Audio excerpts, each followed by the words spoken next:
ಪದವಿ ವ್ಯಾಸಂಗ ಮಾಡ್ತಾ ಇರುವಂತಹ ವಿದ್ಯಾರ್ಥಿನಿಯನ್ನ ಪ್ರೀತಿ ಹೆಸರಿನಲ್ಲಿ ಪುಸಲಾಯಿಸಿ ದೈಹಿಕ ಸಂಪರ್ಕ ಬೆಳೆಸಿದ ಸಹಪಾಠಿಯ ನಂತರ ಆಕೆಗೆ ಧಮಕಿಯನ್ನ ಹಾಕಿ ತನ್ನಿಬ್ಬರು ಸ್ನೇಹಿತರೊಂದಿಗೆ ಸಾಮೂಹಿಕವಾಗಿ ಅತ್ಯಾಚಾರ ಎಸಗಿರುವುದು ಮಾಗಡಿ ಠಾಣೆ ವ್ಯಾಪ್ತಿಯಲ್ಲಿ ನಡೆದಿದೆ.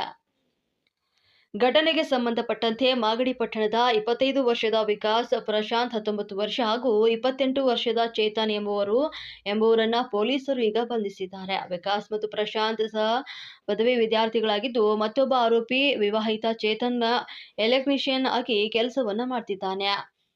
ಪ್ರೀತಿಸಿ ವಂಚಿಸಿದ ಸಂತ್ರಸ್ತೆ ಬೆಂಗಳೂರಿನ ಕಾಲೇಜವೊಂದರಲ್ಲಿ ಬಿಕಾಂ ವ್ಯಾಸಂಗ ಮಾಡ್ತಿದ್ದಾಳೆ. ಈಕೆಯನ್ನ ಪರಿಚಯ ಮಾಡಿಕೊಂಡಂತಹ ವಿಕಾಸ್ ಪ್ರೀತಿಯ ನಾಟಕವಾಡಿದ್ದ ಬಳಿಕ ದೈಹಿಕ ಸಂಪರ್ಕವನ್ನ ಬೆಳೆಸಿಕೊಂಡು ಖಾಸಗಿ ಸಮಯವನ್ನ ಆಕೆಗೆ ಗೊತ್ತಾಗದಂತೆ ವಿಡಿಯೋ ಚಿತ್ರೀಕರಣವನ್ನ ಮಾಡಿಕೊಂಡು ಇಟ್ಕೊಂಡಿದ್ದ. ಬಳಿಕ ಒಂದು ವಿದ್ಯಾರ್ಥಿನಿಗೆ ವಿಡಿಯೋವನ್ನ ಇನ್ಸ್ಟಾಗ್ರಾಂನಲ್ಲಿ ಕಳುಹಿಸಿ ಬ್ಲ್ಯಾಕ್ ಮೇಲ್ ಮಾಡತೊಡಗಿದ.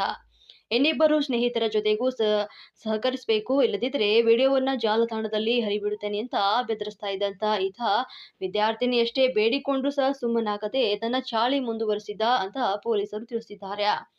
ವಿಡಿಯೋ ಬಹಿರಂಗವಾದರೆ ತನ್ನ ಮತ್ತು ಕುಟುಂಬದ ಮರ್ಯಾದೆ ಹೋಗುತ್ತದೆ ಅಂತ ಭಯಗೊಂಡಂತ ವಿದ್ಯಾರ್ಥಿನಿ ಕಡೆಗೆ ಆರೋಪಿಗಳಿದ್ದ ಸ್ಥಳಕ್ಕೆ ಹೋಗಿ ವಿಡಿಯೋ ಡಿಲೀಟ್ ಮಾಡುವಂತೆ ಕೋರಿದ್ರು. ಈ ವೇಳೆ ಆರೋಪಿಗಳು ಆಕೆಯ ಒಂದು ಅಸಹಾಯಕತೆಯನ್ನು ದುರುಪಯೋಗ ಮಾಡಿಕೊಂಡು ಸಾಮೂಹಿಕವಾಗಿ ಅತ್ಯಾಚಾರವನ್ನು ಎಸಗಿ ಆಗಲೂ ಕೂಡ ವಿಡಿಯೋ ಮಾಡಿಕೊಂಡಿದ್ರು ಅಂತ ತಿಳಿದು ಬಂದಿದೆ. ಚೇತನ್ ಪತ್ನಿ ಬಾಣಂತನಕ್ಕೆ ಹೋಗಿದ್ದು ಆತನ ಮನೆಯಲ್ಲಿ ಈ ಕೃತ್ಯ ಎಸಗಿದ್ದಾರೆ ಅಂತ ವಿವರಿಸಲಾಗಿದೆ. ವಿಡಿಯೋ ಹರಿಬಿಟ್ಟ ಕೃತ್ಯದ ಬಳಿಕವೂ ಕೂಡ ಆರೋಪಿಗಳು ವಿದ್ಯಾರ್ಥಿಗಳಿಗೆ ಬ್ಲ್ಯಾಕ್ ಮೇಲ್ ಮಾಡತೊಡಗಿದ್ದಾರೆ ಮುಂದುವರೆಸಿದ್ದು, ಕೆಲವು ದಿನಗಳ ಹಿಂದೆ ಪ್ರಮುಖ ಆರೋಪಿ ವಿಕಾಸ್ ಇನ್ಸ್ಟಾಗ್ರಾಂನಲ್ಲಿ ಕೃತ್ಯ ವಿಡಿಯೋ ಹರಿಬಿಟ್ಟಿದ್ದ ವಿಷಯ ಗೊತ್ತಾಗುತ್ತಿದ್ದಂತೆ ಕುಟುಂಬಸ್ಥರಿಗೆ ಸಂತ್ರಸ್ತೆ ತಿಳಿಸಿದ್ದಾಳೆ. ಕುಟುಂಬಸ್ಥರು ಎಸ್ಪಿಯನ್ನ ಭೇಟಿ ಮಾಡಿ ದೂರನ್ನ ಕೊಟ್ಟಿದ್ದಾರೆ. ಸಂತ್ರಸ್ತೆ ನನ್ನನ್ನ ಭೇಟಿ ಮಾಡಿ ದೂರು ನೀಡಿದಂತ ತಕ್ಷಣವೇ ಮಾಗಡಿ ಠಾಣೆಯಲ್ಲಿ ಪ್ರಕರಣ ದಾಖಲಾಗಿದೆ.